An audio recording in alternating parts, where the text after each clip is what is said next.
কি করছো তুমি?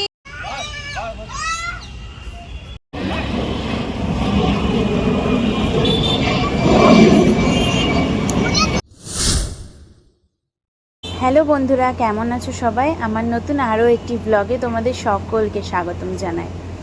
আজকে রেডি টেডি হয়ে বেরিয়ে পড়েছি, একটুখানি ঘুরোঘুরি করতে যাচ্ছি। মিনি ব্লগে তো তোমরা দেখেইছো যে আমরা যাচ্ছি, হ্যাঁ, একটা মন্দির দেখতেই যাচ্ছি। তো সবাই মিলে তো রেডি হয়ে পড়েছি, রেডি হয়ে বেরিয়েও গেছি। আর এই যে দেখতে পাচ্ছ এখানে আমি, মা, তারপরে রয়েছে দিদি ভাই, আর আমার মেয়েটা গাড়িতে উঠেছে আর ঘুমিয়ে গেছে। আর এদিকে রয়েছে আমার শ্বশুরমশাই, আর শুধুমাত্র যাচ্ছে না আমার বরমশাই আর আমার জামাইবাবু, মানে ওই দিদি ভাইয়ের হাজব্যান্ড আর কি। তো আমরা সবাই মিলে এখন একটা ওলা বুক করে নিয়েছি। ওই দিল্লির এয়ারপোর্ট আছে না, টার্মিনাল 1, সেখানেই একটা মন্দির রয়েছে, যেখানে রয়েছে একটা বিশাল বড় শিব ঠাকুর, আবার রয়েছে বিশাল বড় রাম সীতা, মানে একটা ঠাকুর, দুটো ঠাকুর, আর রয়েছে রাধাকৃষ্ণর ঠাকুর।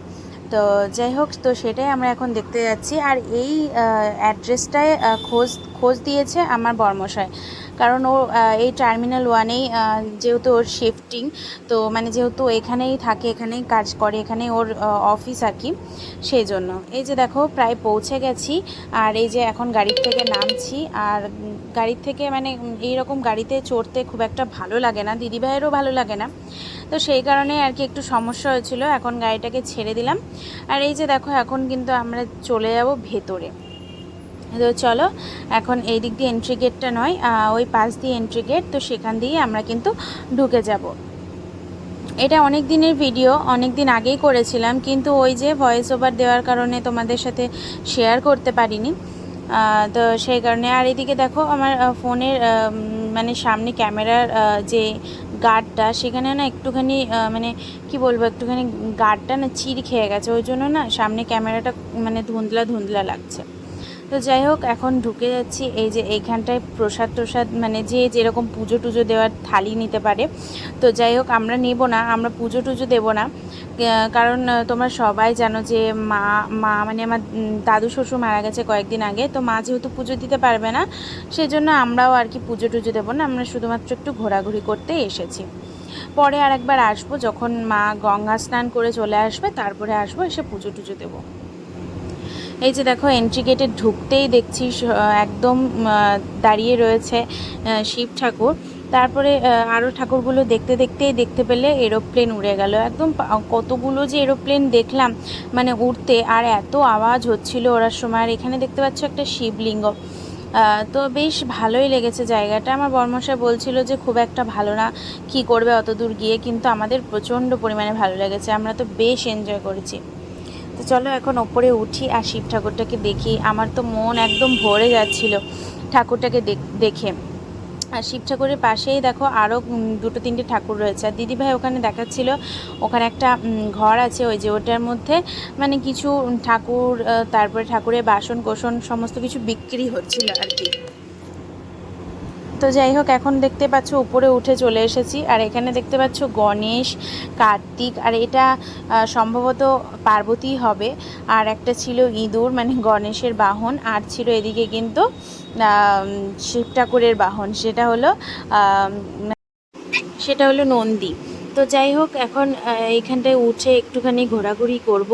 আর এই যে দেখতে পাচ্ছ আমার মেয়েটা তো প্রচণ্ড খুশি হয়েছে, মানে ও একটু খোলামেলা জায়গা বেশিই পছন্দ করে। একটু খোলামেলা জায়গা হলে ওর না বেশ ভালোই লাগে।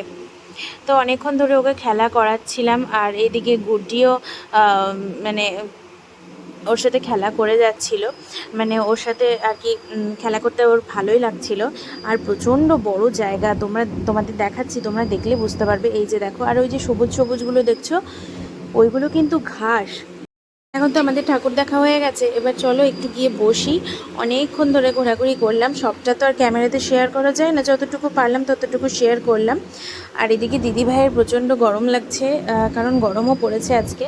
হ্যাঁ, তো আমরা গল্প করতে করতে এখন মা বাবা ওইদিকেই গেছে, তো যেদিকে গেছে সেদিকেই আমরা যাচ্ছি। চলো একটু গিয়ে বসি। এত সুন্দর ঘাস দেখে একদম দেশের কথা মনে পড়ে যাচ্ছে। আর মানে প্রচণ্ডই ভালো লাগছে আর কি বলবো। তো যাই হোক, এই যে দেখো এখানটায় মেয়ে মেয়ে তো ওইটা নিয়ে খুব মানে ওইখানে ধরে দাঁড়িয়ে থেকে থেকে ওই যে ওরকমভাবে নাচানাচি করছিল আর খেলা করছিল। তারপর আমরা একটু সময় টময় কাটালাম। তারপরে দেখো আবারও কিন্তু ফিরে যাচ্ছি ওই সেই জায়গায়, নিজেদের ডেস্টিনেশনে। তো যাই হোক, সে জায়গাতে তো যেতেই হবে বলো, কারণ বাড়িতে তো যেতেই হবে। তো এখন সন্ধ্যা সন্ধ্যা প্রায় লেগে গেছে, আর এখন আমরা বাড়ির উদ্দেশ্যে চলেও এসেছি। আর ওই তোমার আবারও ওলা বুক করে নিয়েছি, ওলা বুক করে প্রায়ই পৌঁছে গেছি। আর একটুখানি সময় লাগবে, মানে ওই আমাদের বাড়ির থেকে সাহারা মল যতটুকু, মানে ওই 15 মিনিট মতন টাইম। তো 15 মিনিটের মধ্যে আমরা কিন্তু ঘরে ঢুকে যাব। তো সবাই মিলে এখন বাড়ি চলে যাবে। আর আমরা দেখতে পাচ্ছ গাড়ির থেকে নেমে একদম বাড়ির সামনে নামিয়ে দিয়েছিল, কিন্তু আমরা যাচ্ছি আবার একটু মার্কেটের দিকে। কারণ দিদিভাই বলছিল যে চল একটু ফুচকা খেয়ে আসি, কারণ সেরকমভাবে তো কিছুই খাওয়া হয়নি। হ্যাঁ, আইসক্রিম খেয়েছিলাম বাইরে, তো আইসক্রিম খেয়েছিলাম, আর আইসক্রিমটা মানে খেয়ে ঠিক একটা মন ভরেনি, আর অন্য কিছু ছিলও না। মানে পুজোর জায়গা তো শুধুমাত্র প্রসাদই বিক্রি হচ্ছিল। তো যাই হোক, সেই জন্য দিদিভাই বললো যে চল একটুখানি খেয়ে আসি ফুচকা। আমার শ্বশুরমশাই পয়সা দিলেন, তো সেই জন্য আবার গেলাম। আর এই যে দেখতে পাচ্ছি এই মন্দিরটাও তোমাদের সাথে একটু দেখিয়ে দিলাম, শেয়ার করে দিলাম। আর এই যে আমরা কিন্তু এই মন্দিরের উল্টো দিকে যে ফুচকাওয়ালা কাকুটা বসে ওর কাছেই ফুচকা খাই। তো এখন তো একটু ভিড় রয়েছে, একটু দাঁড়াতে হবে। তো চলো দাঁড়িয়ে থাকি। আর এই যে দেখো এখন কিন্তু আমাদের লাইনও চলে এসেছে, এবার কিন্তু আমরা খাবো ফুচকা।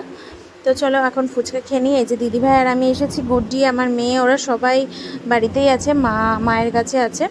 তো চলো এখন ফুচকা টুচকা খাওয়া হয়ে গেছে, আর নিয়ে নিয়েছি বাড়ির জন্য অনেক কটা বার্গার, আর ফুচকাও নেওয়া হয়েছে ওই 10 টাকার মতন গুড্ডির জন্য, আর বার্গার নেওয়া হয়েছে সবার জন্য।